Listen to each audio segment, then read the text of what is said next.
Je crois que Roger Genet a dit déjà beaucoup de choses. Peut-être un petit mot sur la façon dont les produits sont évalués a priori, que ce soit pour les phytopharmaceutiques, les biocides ou les médicaments vétérinaires. Alors là aussi, je voudrais clarifier un peu la situation par rapport à ce qui a été dit ce matin, notamment en termes de toxicologie. D'abord, les méthodes d'évaluation évoluent considérablement au fur et à mesure que la science nous donne des méthodes. C'est-à-dire qu'un de nos objectifs, c'est pas seulement d'appliquer une réglementation, c'est de faire que l'application de cette réglementation tienne compte des dernières avancées de la science. Et donc nos méthodes d'évaluation qui reposent à la fois sur la toxicologie, sur l'épidémiologie, sur l'étude de la littérature scientifique, et donc contrairement à ce qu'on dit, pas seulement sur un dossier fourni par l'industriel, ces méthodes d'évaluation sont en constante évolution. Ça explique d'ailleurs que la France ne respecte pas les délais d'évaluation, d'autorisation de mise sur le marché. Certains me disent alors on n'a toujours pas ce produit, non, parce que ça prend du temps et puis les méthodes évoluent, c'est de plus en plus complexe.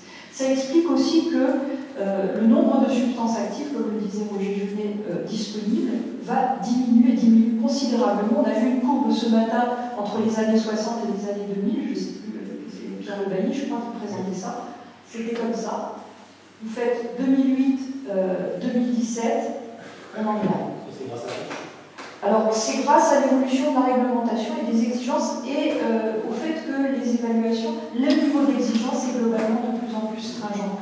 Et on dispose d'études, on dispose maintenant d'outils méthodologiques qui nous permettent d'aller de façon beaucoup plus approfondie dans l'évaluation toxicologique a priori. Alors, on nous dit vous ne prenez pas en compte tel ou tel mécanisme, l'épigénétique, l'action sur les mitochondries, vous en parlez plus, etc. Nous, ce que l'on cherche, c'est être le plus près possible de la réalité. C'est-à-dire qu'on fait un peu de pharmacologie, c'est-à-dire regarder si la molécule va sur tel ou tel récepteur. Souvent, d'ailleurs, c'est son mécanisme d'action, hein, et on le comprend très bien et on le connaît très bien.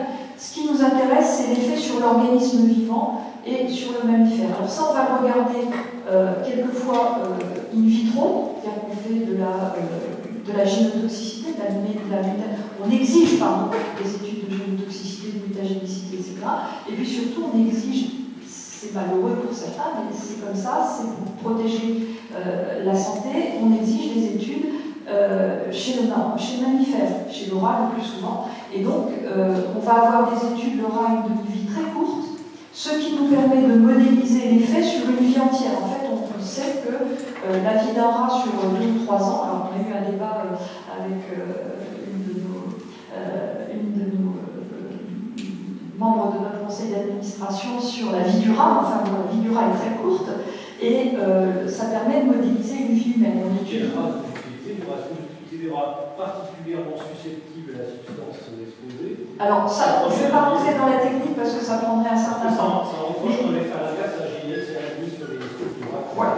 sur les OGM. Voilà, on pourrait revenir là-dessus, mais je ne veux pas rentrer trop loin dans ce débat-là. Et donc, on regarde 3 générations de rats, c'est-à-dire que si on a un effet transgénérationnel, on le verra, quel que soit le mécanisme de toxicité. C'est-à-dire qu'on s'assure comme ça que si le foie est atteint, que ce soit par tel ou tel mécanisme, peu importe, on le verra sur la première, la deuxième et la troisième génération. Et donc, on essaye d'être au plus près de la réalité. Alors évidemment, ce n'est pas des choses qu'on peut faire chez les hommes, et ce n'est pas souhaitable. D'ailleurs, même chez les rats, on a une règle éthique qui dit que quand on l'a fait une fois, on ne recommence pas. On tire le maximum des études qui ont été faites, mais on ne recommence pas.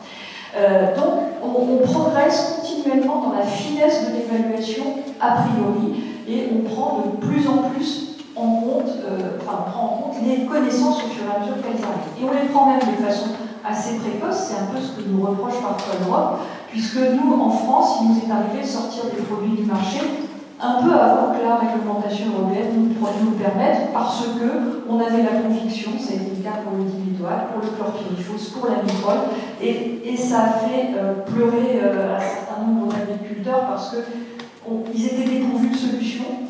Mais dès lors qu'on a un souci, en particulier pour la santé humaine, et sur le chlorpyrifos, c'était aussi les riverains et les enfants qui pouvaient être à proximité, on n'attend pas. On n'attend pas d'avoir la certitude scientifique avérée épidémiologique, on retire le produit du marché. Donc ça, il faut prendre conscience aussi de la perspective historique entre l'environnement d'un agriculteur il y a riz. Moi, j'ai été élevée en Seine-et-Marne dans les grandes plaines céréalières et sans aucune information, on allait jouer dans le maïs, dans le blé qui venait probablement d'être traité. Donc c'était une situation qui n'était pas forcément acceptable et les paysages ont complètement changé, y compris dans ces régions-là. On a considérablement progressé. Ça ne veut pas dire qu'il ne faut pas continuer. On a la question des effets cumulés et des effets cocktails. Alors, on est, nous, à l'agence, très engagés au niveau européen dans le développement de méthodes pour apprécier l'impact de ces effets cumulés et de ces effets cocktails, en particulier en développant des méthodes qui permettent d'évaluer ensemble les produits qui vont avoir un effet sur le même organe, soit sur le système nerveux, on appelle ça des CAG, c'est-à-dire des groupes de toxiques, soit sur le système nerveux, soit sur le foie, etc. Donc ça, c'est l'évaluation a priori. On est d'une part de plus en plus précis, et d'autre part, on développe des méthodes parce qu'on pense que ça ne suffit jamais et qu'il faut progresser. Alors, je retire le mot, pardonnez-moi, je retiens de ce matin, on a dit, la vraie révolution de riche, c'est l'inversion de la charge de la preuve. On ne change plus, effectivement, et là, ce que je vous dis, c'est qu'on peut se contenter, entre guillemets, d'une présomption sans avoir la certitude scientifique de la mienne cause à effet entre un produit de la vie. C'est révolutionnaire. Alors, dans la certitude, il y a des degrés. Est-ce que c'est nouveau, ça? Je pense que, moi je suis dans la sécurité sanitaire depuis presque 30 ans. Alors, il y a toujours des affaires dans lesquelles ça ne s'est pas passé comme ça aurait dû se passer, on le connaît tous. Mais l'objet de la sécurité sanitaire, c'est que dès lors qu'on a un signal suffisamment valide, confirmé, même si on n'a pas bordé toutes les preuves scientifiques, et c'est là que l'inversion de la charge de la preuve est importante, on doit prendre la décision, c'est le principe de la sécurité sanitaire. On n'attend pas d'avoir les mêmes preuves scientifiques que celles qu'on demande, par exemple, pour mettre un produit sur le marché. Pour mettre un produit sur le marché, il faut avoir un ensemble de preuves scientifiques. Si elles ne sont pas toutes là, on ne le met pas sur le marché. En revanche, pour le retirer du marché, on ne le retire pas sur une simple alerte de quelqu'un qui pense que, ça existe, on le retire sur des données, sur des présomptions qui sont suffisamment fondées et des éléments scientifiques, même une approche scientifique, même des éléments incomplets, mais dès lors qu'on a des éléments suffisants, on y va, et la réglementation en plus nous permet d'y aller. J'entends bien, mais ça fait 25 ans que je suis journaliste, il y a 20 ans, on n'avait pas ce discours scientifique. Se retranchait derrière une espèce de fétichisme de la preuve absolue. J'ai l'impression que depuis le sang contaminé, tout a changé en fait. Il y a des scrupules qu'on n'a plus à dire, j'ai un doute. Alors, c'est vraiment la question est qu'on ne peut pas a priori définir un seuil et dire avant on ne fait pas et après on fait. Chaque affaire est particulière et dans chaque affaire, d'abord la décision n'est jamais individuelle, c'est souvent une décision collégiale basée sur l'expertise collective, multidisciplinaire et sur la base d'éléments convergents.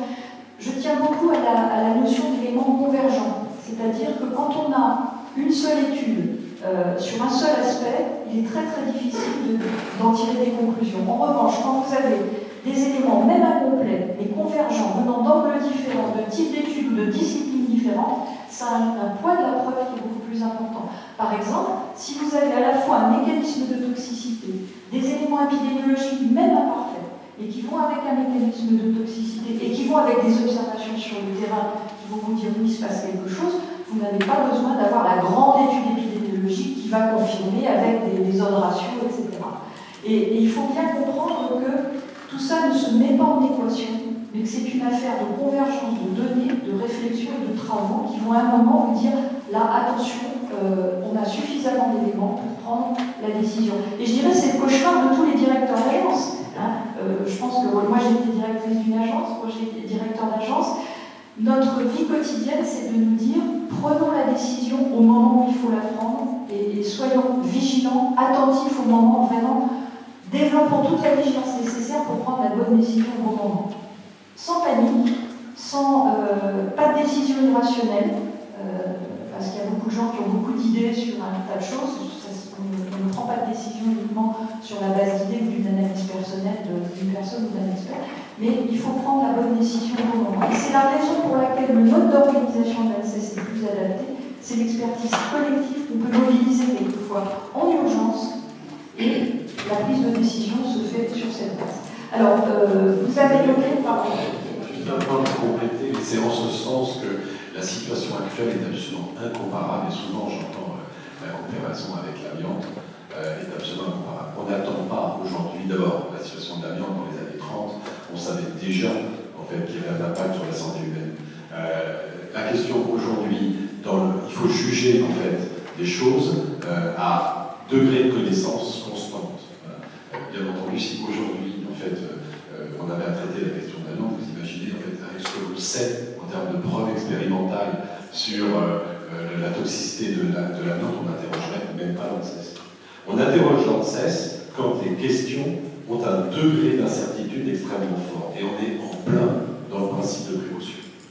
Qu'est-ce que dit l'article 4 de la Charte de l'environnement? Elle dit, quand on a une incertitude scientifique sur un risque pour la santé de l'environnement, on pratique une évaluation de risque, et à partir de là, on prend des mesures appropriées.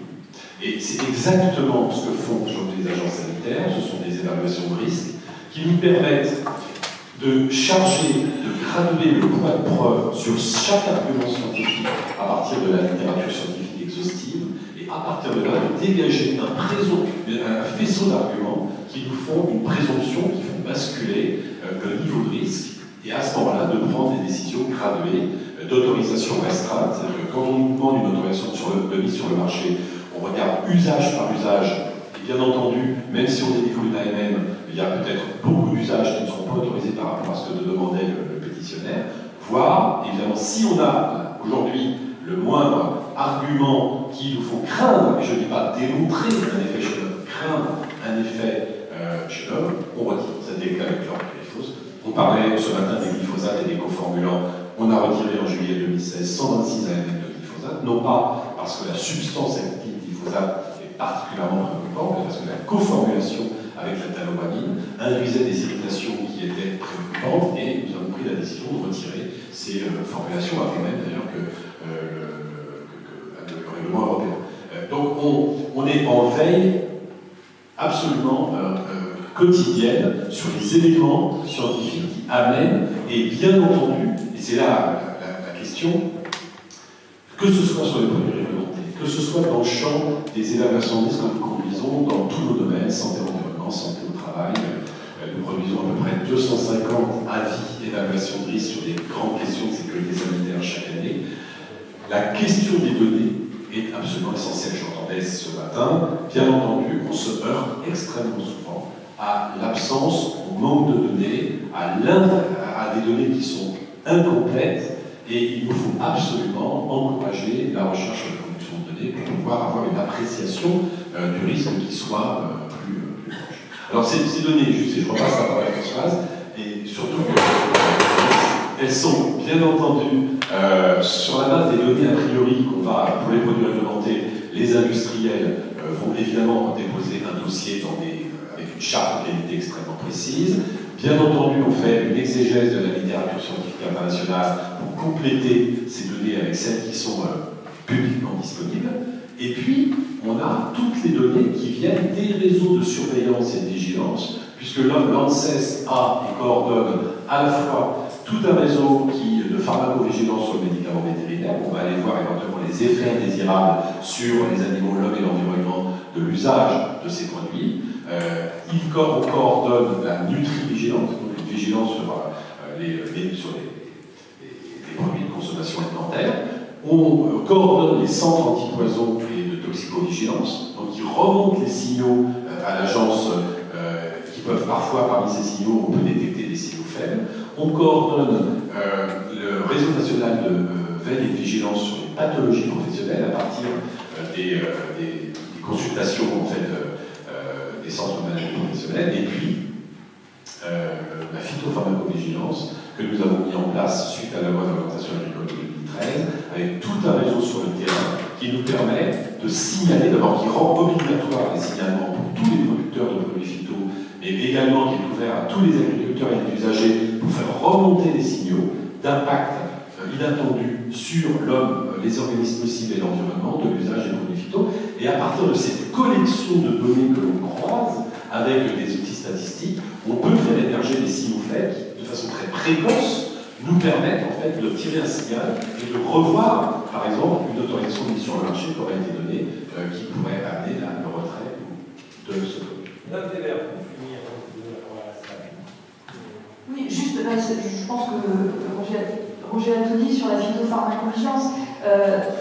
Finalement, le principe, c'est qu'on fait des évaluations a priori qui sont de plus en plus fines, de plus en plus solides, mais on est scientifique, donc on est humble par définition, et l'objet, et ça a été l'objet de la mise en place de la phytopharmacovigilance il y a 2 ans, c'est vraiment de se dire qu'on n'a jamais fini d'évaluer, on n'a jamais fini d'être vigilant, et qu'on a mis en place donc ce système qui consiste à s'appuyer. Alors on travaille avec la MSA, on travaille avec l'Agrican Pierre Lebelli, on travaille avec un grand nombre des partenaires que vous connaissez, avec l'INSAT pour les abeilles, et ce réseau, ça nous permet de recueillir, ce sont des gens qui, dans leur métier, recueillent des données sur les maladies professionnelles, sur les mortalités d'abeilles, sur l'ensemble des effets possibles des phytopharmaceutiques, des médicaments vétérinaires et des biocides, et qui donc ont pour métier de collecter des données.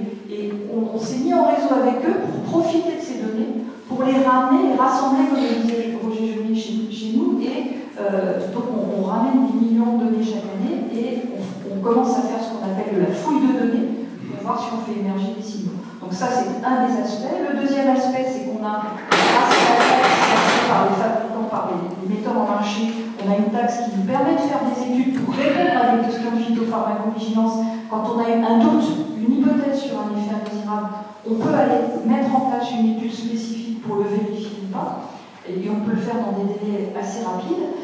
Et puis le troisième point, et ça je tiens vraiment à insister, même si Roger l'a évoqué, c'est ce qu'on appelle nous dans notre jargon la notification spontanée.